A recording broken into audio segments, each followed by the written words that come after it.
Hello YouTube and fellow preppers, I am Geordie Prepper. An article on a news website caught my attention and I was thinking about it from a prepper's point of view.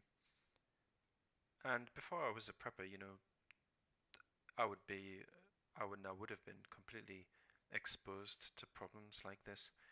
But we have here in an area of England thousands of people unable to use their water supply due to high chlorine in the water. Chlorine's added to the water to kill bacteria, viruses, etc. It's an extremely dangerous chemical to have in a water supply. In any case, it shouldn't be in there in the first place, to be honest. But it's in there and it's indiscriminate. Chlorine isn't able to tell the difference between good bacteria and bad bacteria.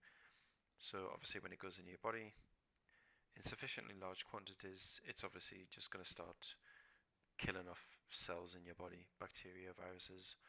It's going to start really doing you some serious damage.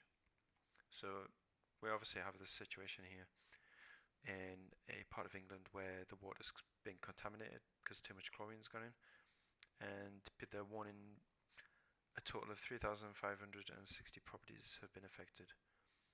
Now, how many of those do you think will have had water stored or filtration systems to be able to cope with this? I would say at maximum probably one or two, and that's being optimistic. Unfortunately, we just don't have a population that's prepared, and these sorts of problems, if you're affected by them, it leaves you very exposed. Water is obviously the second most important thing to sustain your life. To be exposed to these sorts of issues is very dangerous. Not only could it affect you before you see any notices about problems with the water supply. I've seen on some social media that people have been drinking the water in the affected areas all day long, and that they've had no contact from Severn Trent Water about the problem. And it's always interesting, when you see a statement from the water company about problems with the water and the reporting on it. If we look at this section here, Severn Trent, which uses chlorine in its filtration process to make water clean enough for drinking. You see, they've got this reverse attitude to cleaning and processing water. You don't add anything to water to make it safe and clean to drink.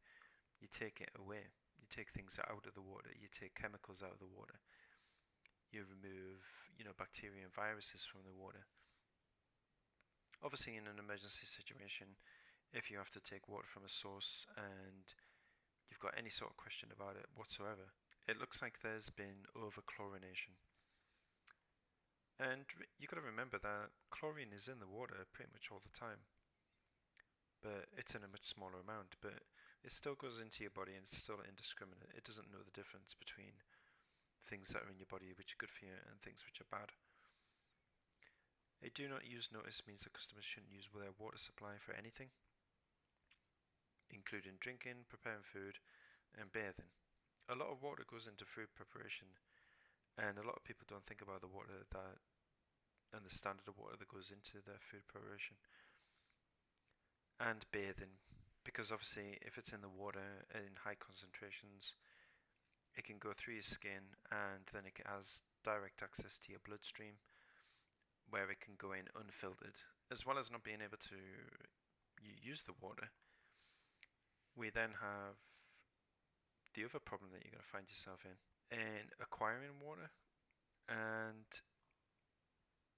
we see here, shops empty very, very quickly of supplies if there's a problem with that supply. This then obviously causes you problems. It causes you worry, stress, and some people just won't be able to physically leave their property. And then you go into the Severn Trent website here, first thing that pops up, if you're in these areas, you should not use your water supply.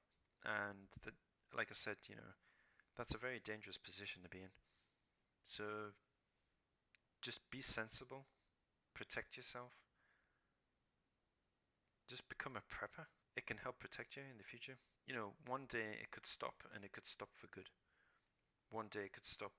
It might just be, unavailable for a day or two. I hope that people in these areas aren't, don't suffer any major health issues, because that has also happened in the past.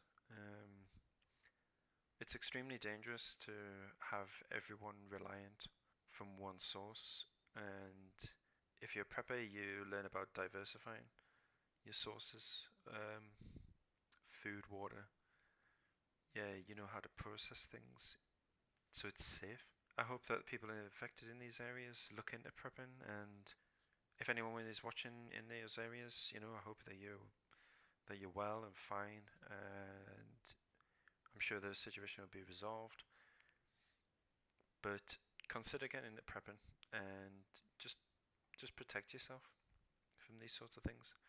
It's just a very extremely sensible, and healthy thing to do, to prep.